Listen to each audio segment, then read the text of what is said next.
Hello everyone and welcome to the video. मैं हूँ एरम और मैं आज आपके लिए बहुत ही ज़्यादा इंटरेस्टिंग इंफॉर्मेटिव वीडियो लेके आई हूँ regarding the topic computer memory and storage by me. अगर हम मेमोरी और स्टोरेज के बारे में बात कर ही रहे हैं तो आज हमारे पास हर एक घर में कम से कम एक स्मार्टफोन तो अवेलेबल होता ही होता है। और स्मार्टफोन से लेके टैबलेट, सिस्टम्स एंड लैपटॉप, ये सब हमारे घरों में अवेलेबल होते हैं। अब इन्हीं डिवाइसेस का एक बहुत ही इम्पॉर्टेंट पार्ट है मेमोरी और उसकी स्टोरेज। हर एक इंसान की एक अपनी रिक्वायरमेंट होती है। If you are a college student जो एक नॉर्मल सा प्रोजेक्ट बस बनाता है और कंप्यूटर फील्ड से नहीं है, तो वो एक कम स्टोरेज और मेमोरी के साथ कंप्यूटर को या लैपटॉप को यूज़ कर सकता है। बट अगर आप एक ऐसे स्टूडेंट हो जो आईटी फील्ड में अपना करियर परस्यू कर रहे हो, या आप आईटी फील्ड में अपना कोई जॉब कर रहे हो, तो उसके लिए जो आपको लैपटॉप या सिस्टम, आप जो भी रिक्वायरमेंट आप लेते हो, तो उसमें आपका मेमोरी और स्टोरेज अच्छा खासा होना चाहिए। जैसे आप एक नॉर्मल स्टूडेंट हो जो थोड़ा बहुत अपने कंप्यूटर में देख लेता है, तो उसके लिए आई रिकमेंड कि एक 8 GB रैम का आप लैपटॉप या डिवाइस लो तो ज़्यादा बेटर है। बट अगर आप एक ऐसे आईटी फील्ड में कोई अपना ग्रेजुएशन या मास्टर्स परस्यू कर रहा है, या फ्यूचर में उसमें अपना आईटी रिलेटेड प्रोजेक्ट्स बनाने हैं, तो उसके लिए कम से कम आपके पास 16 GB रैम का सिस्टम या डिवाइस होना चाहिए। और ऐसा मैं क्यों कह रही हूँ, क्योंकि ये जितने भी हमारे एप्लीकेशंस अवेलेबल होते हैं हमारे आईटी फील्ड के, वो ज़्यादा कैपेसिटी के होते हैं। और उन कैपेसिटी के एप्लीकेशंस को डाउनलोड करने के लिए आपके पर्टिकुलर सिस्टम में भी इतनी स्टोरेज अवेलेबल होनी चाहिए, ताकि सिर्फ वो डाउनलोड ना कर सके बल्कि उसको स्मूथ रनिंग में भी हमारी हेल्प करे। ऐसा ना हो कि आपने उस ऐप को डाउनलोड तो कर लिया और आपके सिस्टम में आपको इजाज़त भी दे दी कि आप उसे डाउनलोड कर दो, इतनी कैपेसिटी है, बट अब डाउनलोड होने के बाद उसमें इतनी भी कैपेसिटी नहीं है कि अब वो अदर एप्लीकेशंस को लोड कर सके, उसे रन कर सके और उसको स्मूथली रन कर सके। तो ऐसे डाउनलोड से कोई मतलब बनता नहीं है। तो चलें, इसी के साथ हम लोग आगे अपने वीडियो की तरफ बढ़ते हैं। नेक्स्ट हमारा जो टॉपिक है वो है कि what is a memory. Memory होती क्या है? कंप्यूटर के टर्म में समझने से पहले हम एक ह्यूमन ब्रेन के बारे में समझ लेते हैं। अगर हम एक ह्यूमन के पर्सपेक्टिव से बात करें, तो what is a memory? I think a memory is something where we can remember about our past or anything we need to remember. हमने कल क्या किया था, या एक दो पाँच ही मिनट पहले क्या किया था, ये हमें कैसे याद रहता है? हमारे ब्रेन के थ्रू, जहाँ पे हमारी मेमोरी स्टोर होती है। अब उस मेमोरी से होगा क्या कि उस मेमोरी का यूज़ कर, क्योंकि वो चीज़ हमें याद है, तो हम उस चीज़ को एनालाइज या चीज़ें करके हमारा फ्यूचर प्लान कर सकते हैं। जैसे कि मुझे मेरा एग्ज़ाम 1 वीक बाद है, और ये बात अगर मेरी मेमोरी में नहीं स्टोर है, तो जब एग्ज़ाम एक्चुअली कंडक्ट होगा तो मुझे याद ही नहीं था कि मेरा कोई एग्ज़ाम था। तो इसकी वजह से मुझे कुछ नहीं पढ़ाई करी है। बट आर टीचर टोल्ड कि after 1 week you have an exam, तो मुझे याद हो गया अपने मेमोरी जो कि ब्रेन के अंदर है। वैसे ही हमारे कंप्यूटर की भी मेमोरी होती है, जो डेटा स्टोर करती है in the form of bits, और उनको हम मेजर करते हैं बाइट्स में। हमारी जो कंप्यूटर मेमोरी जो कि बिट्स के फॉर्म में स्टोर होती हैं, उनको हम कहते हैं बाइनरी डिजिट्स, और इन बाइनरी डिजिट्स की वैल्यू होती है 0 और 1।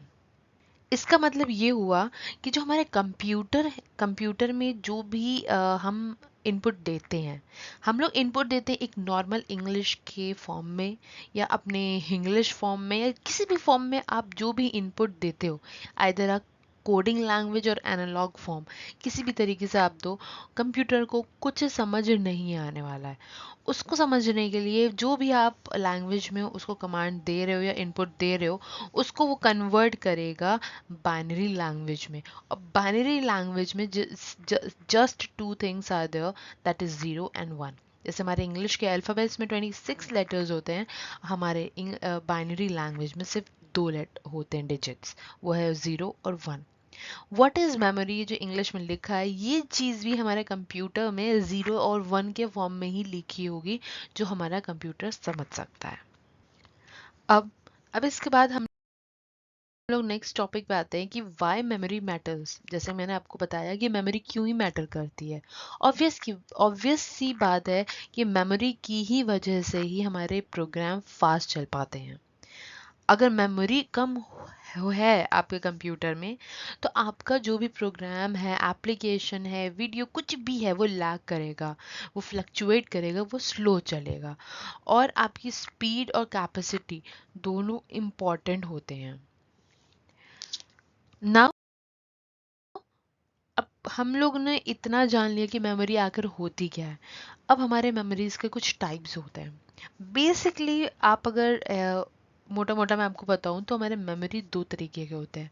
एक हमारी होती है प्राइमरी मेमोरी, और सेकंड होती है हमारी सेकेंडरी मेमोरी। प्राइमरी मेमोरी को हम इंटरनल मेमोरी भी कहते हैं, और सेकेंडरी मेमोरी को हम एक्सटर्नल मेमोरी कहते हैं। अब इसके बारे में हम थोड़ा बहुत जान लेते हैं कि इंटरनल क्या है, एक्सटर्नल क्या है।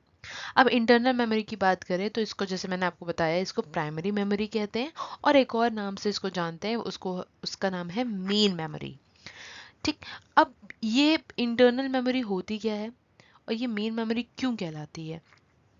क्योंकि आपका जो ये मेन मेमोरी हो, या प्राइमरी मेमोरी या इंटरनल मेमोरी, ये हमारी कंप्यूटर सिस्टम के अंदर इनबिल्ट होते हैं। Like when we are purchasing a system or laptop, तो ये इंटरनल मेमोरी आपका फिक्स्ड आता है, तभी इसको हम फिक्स्ड डिस्क भी कहते हैं। ठीक, जैसे कि हमारे रैम हो गया, या ROM, random access memory, and read only memory. तो ये दो तरीके के हमारे इंटरनल मेमोरी होते हैं जो हमारे कंप्यूटर के अंदर फिक्स्ड होते हैं। अगर आप एक्सटर्नल मेमोरी को एक बार निकाल लें या उसको हटा दें सिस्टम से, तो वो हमारे सिस्टम को अफेक्ट नहीं करता है, क्योंकि वो आप एक्सटर्नली एक स्टोरेज अटैच कर रहे हो। बट इंटरनल मेमोरी एक वाहिद ऐसी मेमोरी होती है जो हमारे कंप्यूटर को रन करवाती है। कैसे? चलिए इसके बारे में थोड़ा बहुत जान लेते हैं। जैसे अगर हम रैम की बात करें कि रैम होता क्या है, रैंडम एक्सेस मेमोरी आखिर होती क्या है। ये इस तरीके से दिखने वाली एक चिप होती है जो हमारे मदरबोर्ड में अटैच होती है। Okay, motherboard is kind of a board जिसमें हर तरीके से सर्किट्स और अदर मेमोरी, मेन चीज़ें हमारी इसी में ही अटैच्ड होती हैं। अब रैम को हम लोग एक और नाम से जानते हैं, रैम को हम वॉलेटाइल मेमोरी कहते हैं।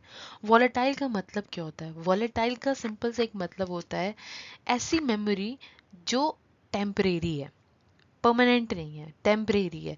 कि मतलब अगर आपने अपना सिस्टम ऑफ किया, या लैपटॉप आपने स्विच ऑफ किया, सिस्टम स्विच ऑफ किया, तो स्विच ऑफ होते ही रैम में जितनी भी मेमोरी आपकी स्टोर्ड है, जो भी स्टोर्ड मेमोरी रैम में अवेलेबल है, वो वैनिश हो जाएगी, यानी वो लॉस्ट हो जाएगी। अगर आप आज रात में अपना सिस्टम या लैपटॉप बंद कर दो, जब कल सुबह आप उसे ओपन करोगे, तो रैम में मौजूद जितनी मेमोरी कल रात तक थी, वो सब और सारी की सारी हमारी हट जाएंगी। और वहीं पे रोम हमारा एक ऐसा storage memory, storage device, not the device, it's a kind of memory, internal memory. इसको हम नॉन वॉलेटाइल कहते हैं। नॉन वॉलेटाइल मीन्स जो टेम्परेरी नहीं है, मीन्स जो परमानेंट है।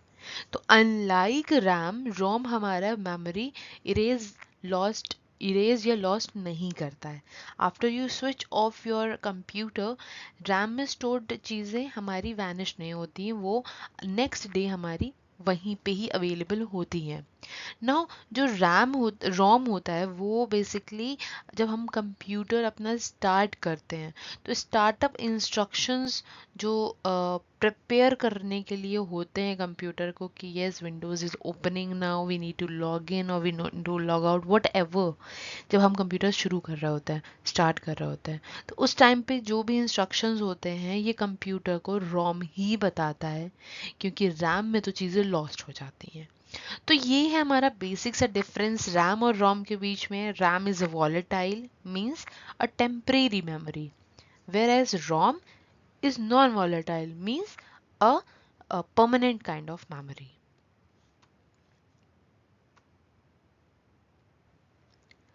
अभी हम यहाँ पे जो हमारी सेकेंड टाइप की मेमोरी अवेलेबल थी यानी एक्सटर्नल मेमोरी, उसके बारे में बात कर लेते हैं। एक्सटर्नल मेमोरी को सेकेंडरी मेमोरी इसीलिए कहते हैं क्योंकि वो हमारे कंप्यूटर में फिक्स्ड नहीं आती है। इसको हम लोग अपनी मेमोरी, जो हमारी प्राइमरी मेमोरी जो अगर कम पड़ जाती है, स्टोरेज कम पड़ जाता है, तो इसीलिए हम लोग उसे यूज़ करते हैं ताकि हम अपनी मेमोरी को एक्सटेंड कर सकें via pen drive, via hard disk, via optical disk like CD, DVD, HDD, SSD, anything like that. हमारे पास जो अवेलेबल स्टोरेज टाइप है वो हमारा क्लाउड स्टोरेज है। अब देखिए, इंटरनल स्टोरेज, एक्सटर्नल स्टोरेज और क्लाउड स्टोरेज, ये 3 टाइप की स्टोरेजेस अवेलेबल होती हैं। बट इंटरनल और एक्सटर्नल स्टोरेज में एक चीज़ कॉमन है कि उनको इंटरनेट की ज़रूरत नहीं होती है फॉर स्टोरिंग एनी डेटा। आप उसको, आप चाहे बात कर लो रैम रोम की, या आप हार्ड डिस्क की बात कर लीजिए, पेन ड्राइव की बात कर लीजिए, इनको इंटरनेट की ज़रूरत होती नहीं है। बट अगर हम क्लाउड स्टोरेज की बात कर रहे हैं तो ये एक ऐसा टाइप का स्टोरेज होता है जिसकी बेसिक नीड इंटरनेट है, कि बिना इंटरनेट के ना आप कोई चीज़ इसमें स्टोर कर सकते हो ना इससे एक्सेस कर सकते हो। अब अब क्लाउड स्टोरेज में जो एग्जांपल्स हमारे इंक्लूडेड हो सकते हैं वो है जैसे गूगल ड्राइव, या माइक्रोसॉफ्ट का वन ड्राइव, ड्रॉप बॉक्स, या एप्पल का आई क्लाउड। आप एग्जाम्पल समझ गए होंगे कि क्लाउड स्टोरेज का मतलब क्या है। क्लाउड स्टोरेज में बेसिकली जो भी स्टोरेज आप करते हो, कोई भी डेटा आप अपलोड करते हो, जैसे गूगल ड्राइव में अपना कोई भी डेटा अपलोड किया, एज यू नो कि वो आपके सिस्टम में ना इंटरनल स्टोरेज में स्टोर होता है ना वो एक्सटर्नल स्टोरेज, किसी भी तरीके का स्टोरेज में वो आपके सिस्टम में होता ही नहीं है। वो होता है आपके इंटरनेट पे। और इंटरनेट, इसलिए इंटरनेट पे आप उसको कर लेते हो अपलोड। अब आप चाहो तो आप किसी भी एक स्टेट्स में हो, आपने अपलोड किया, अब आप नेक्स्ट डे किसी दूसरे स्टेट में चले जाओ या वर्ल्ड वाइड किसी अदर कंट्री में चले जाओ, आप किसी भी डिवाइस से, either be a mobile, either be a laptop, either be a tablet, either be a desktop, आप किसी भी इलेक्ट्रॉनिक डिवाइस पे इसको इंटरनेट की मदद से इसे लॉगिन करके एक्सेस कर सकते हो। और जो भी डेटा आपने, चाहे ऑडियो हो, वीडियो हो, पिक्चर हो, टेक्स्ट हो, कुछ भी, आप कोई भी चीज़ जो आपने स्टोर करी है ऑनलाइन, यानी जैसे गूगल ड्राइव पे, तो वो आप अपना ईमेल लॉगिन करके एक्सेस कर सकते हो। ये कुछ हमारा एडवांटेज है क्लाउड स्टोरेज का। डिसएडवांटेज बस यही है कि इंटरनेट की उसको ज़रूरत होती है। अगर आपके इंटरनेट अवेलेबल नहीं है, जैसे आप किसी हिल स्टेशन पे या किसी हिली एरिया में गए, या कुछ ऐसे एरिया में जहाँ पे इंटरनेट की प्रॉब्लम रहती है, तो आपको दिक्कत होगी अपना डेटा एक्सेस करने में। So this is only the disadvantage in cloud storage, otherwise it is a very amazing thing. अब आप ये सोच रहे होंगे कि इनमें से हम कैसे कंपेयर करें कि which type of storage is more better. ये मोर बेटर लेस बेटर की बात ही नहीं है। यहाँ बात है कि आपकी रिक्वायरमेंट क्या है, एज आई सेड यू। ठीक, अगर आपको वो चीज़ प्रोवाइड कर दी जाए जिसकी आपको नीड ही नहीं है, so how are you going to do your thing. तो आपको ये फिगर आउट करना है कि रिक्वायरमेंट क्या है, लाइक आपको चाहिए क्या। आपको जो चाहिए आप उस हिसाब से फिगर आउट कीजिए। अब जैसे आप एक नॉर्मल से स्टूडेंट हो, या नॉर्मल एक जॉब कर रहे हो जिसमें आपको हैवी स्टोरेज की ज़रूरत नहीं है, तो उस केस में आपको क्लाउड स्टोरेज की ज़रूरत ही नहीं है। और क्लाउड स्टोरेज के मामले में आपको Google already Google drive provide करता है 15 GB, आपको स्टोरेज फ्री में देता है वो। तो आपका इससे काम चल जाएगा आराम से। बाकी आप एक्सटर्नल स्टोरेज की मदद से अपनी चीज़ों को स्टोर और उसे मॉडिफाई कर सकते हो अकॉर्डिंगली। अगर आपके इंटरनल मेमोरी में स्टोरेज कम पड़ रहा है, तो आप लोग कहोगे क्या करें। आपने कहा कि गूगल ड्राइव में मैंने चीज़ें अपलोड करी, मैं गूगल ड्राइव में भर गया, अब क्या करें। तो बेस्ट ऑप्शन है कि आप एक 1 TB की हार्ड डिस्क ले आइए बाहर से, और उसे उसमें अपना डेटा सारा 1 TB में स्टोर कर लीजिए। और कितना ही स्टोरेज होगा जो आप स्टोर करना चाहते हैं, वो भर जाए, एक और हार्ड डिस्क ले आइए। अब वो क्लाउड स्टोरेज की ज़रूरत नहीं है। क्लाउड स्टोरेज कहाँ यूज़ होता है? क्लाउड स्टोरेज यूज़ होता है कंपनीज में, जहाँ पे अनलिमिटेड डेटाज होता है और उस डेटा को एक्सेस कहीं से भी कर लें। हमें ये फैसिलिटी चाहिए होती है कि ओनर भी एक्सेस कर रहा है तो जो डायरेक्टर है वो भी एक्सेस कर रहा है। तो या आपको रिक्वायरमेंट देखनी है तो आपको करना क्या है नाउ। अगर हम बात करें समराइजेशन की, तो हम लोगों ने आज की वीडियो में different different type of memories पढ़ी, रैम, रोम, एक्सटर्नल डिवाइस, क्लाउड स्टोरेज देखा हम लोगों ने, और एक्सटर्नल डिवाइसेस के बारे में पढ़ा। तो ये हमारे ऊपर, जैसे मैंने आपसे कहा, कि ये totally person to person depend करता है कि आपकी ज़रूरत क्या है। pick up your requirements and according to requirements or take your facility as available on the internet and with this। Okay, तो इसी के साथ हमारी आज की वीडियो यहीं पे एंड होती है।